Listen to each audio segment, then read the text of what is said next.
Well, hello there.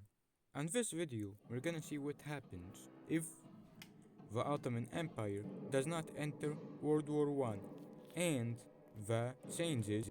The first change is gonna be most likely that Greece is not gonna enter World War One because in real life they had a civil war over not wanting to enter it, and they don't have the Ottoman lands that they wanted to take from it. So if they enter the war, the only thing they gain is Bulgaria.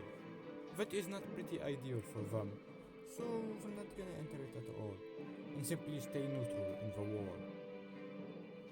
That meaning that after World War One, they're not gonna gain any Bulgarian land. Afterwards. But now let's go back to the Ottomans. When the Russian Civil War begins, instead of Greece annexing Crimea from the Russian Empire, it's gonna be the Ottoman Empire. Now, anyways, moving on, let's talk about the great nation of Transcaucasia. This nation is pretty interesting, all things considered. This nation formed during the Russian Civil War because they could not have connected to the capital, or with the rest of the government, let us say. So the Georgia, the province of Georgia, Armenia, and Azerbaijan decided to create Transcaucasia to make sure that they are safe until the provisional government can contact them properly or get rid of the civil war, which did not happen, sadly for them. In this scenario, the Ottoman Empire would like to invade them, like how they invaded them in real life. But in this scenario, they can't do it on their own because they're unified and stronger. So, they're gonna get help from the Soviet Union.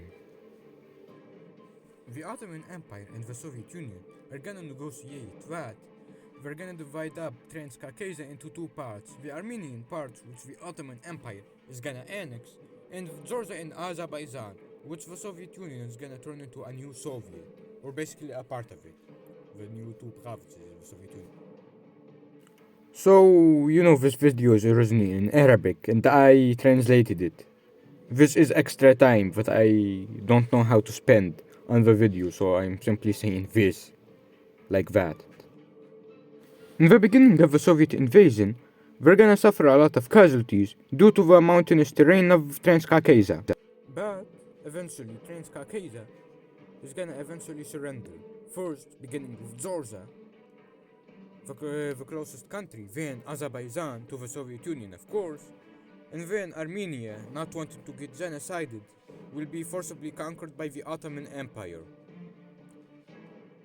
After the invasion to the particular upset of the Ottoman Empire, the Soviet Union is gonna invade Crimea from them.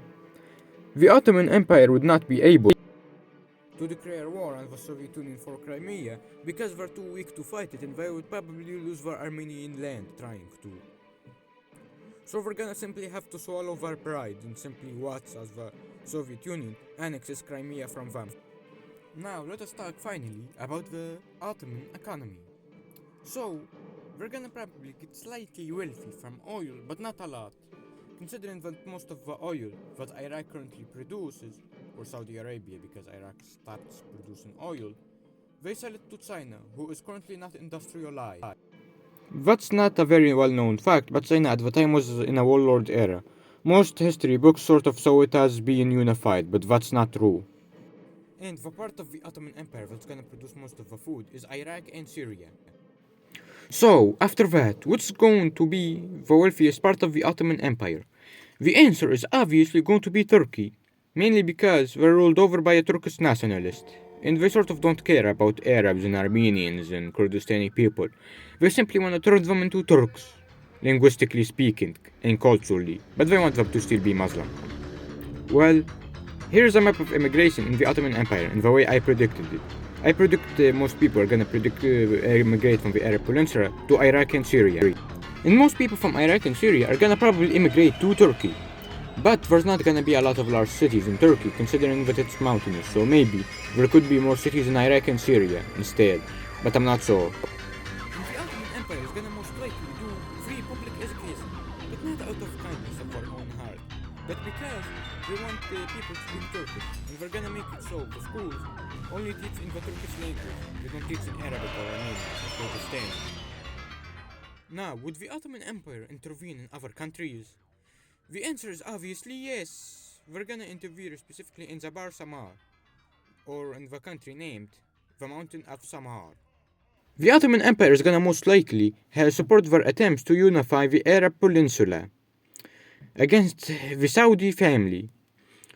And they're gonna probably succeed considering that in this timeline they have.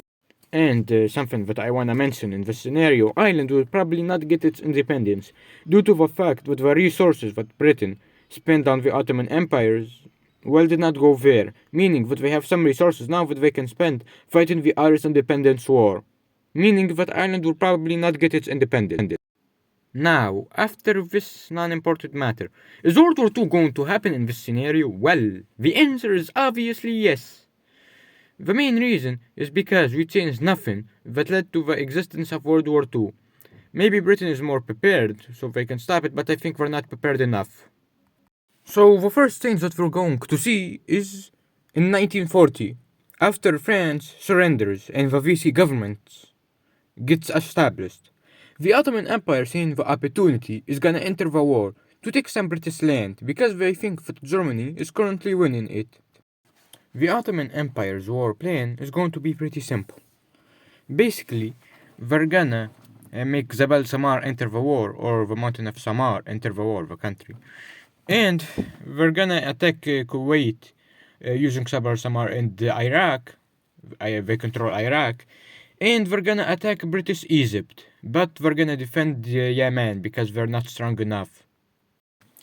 And also, I think it's pretty obvious to say that Jabal Samar is gonna easily annex the United Arab Emirates. I don't know its old name, but it used to be a British colony, basically. So how well would the war plans go, other than the United Arab Emirates attack, because it's pretty obvious? Basically, I think Kuwait is gonna be easily defeated. Britain is gonna lose parts of Egypt to the Ottomans and Italy, and probably Italy will capture more land in this scenario due to the fact that British troops are now also fighting the Ottomans too. It will not be long before Cairo falls, and the British are gonna have to evacuate northern Egypt, leaving it to the Italians and the Ottomans. They're gonna bring more troops from India and other parts. Italy, wanting to connect its Ethiopian colony, is gonna keep pushing the British all the way down to Sudan. So basically, the Germans are gonna help the Ottomans after helping the Italians push out the British out of the Arab Peninsula. It's not gonna be that difficult considering that now the Ottoman troops left Egypt and Kuwait and they can now focus on Yemen. But that's it pretty much. I simply have to translate the video in Arabic and it's extra time. So what's the reason that made the Germans so interested at helping the Ottoman Empire? The reason why is because they want to cut off oil supply from Persia to Britain. Because they want to basically deplete their oil supply, so maybe their ships, their warships, or their airplanes could stop fighting, so they could make their future invasion of Britain more easier. But they will probably import oil from America instead, or even Venezuela, if that's not even an option. So, is Germany capable of invading Britain? The answer is obviously no. Because obviously they will keep buying oil simply from different countries, and the Germans' plans to invade Britain by air is pretty ambitious and hard to do.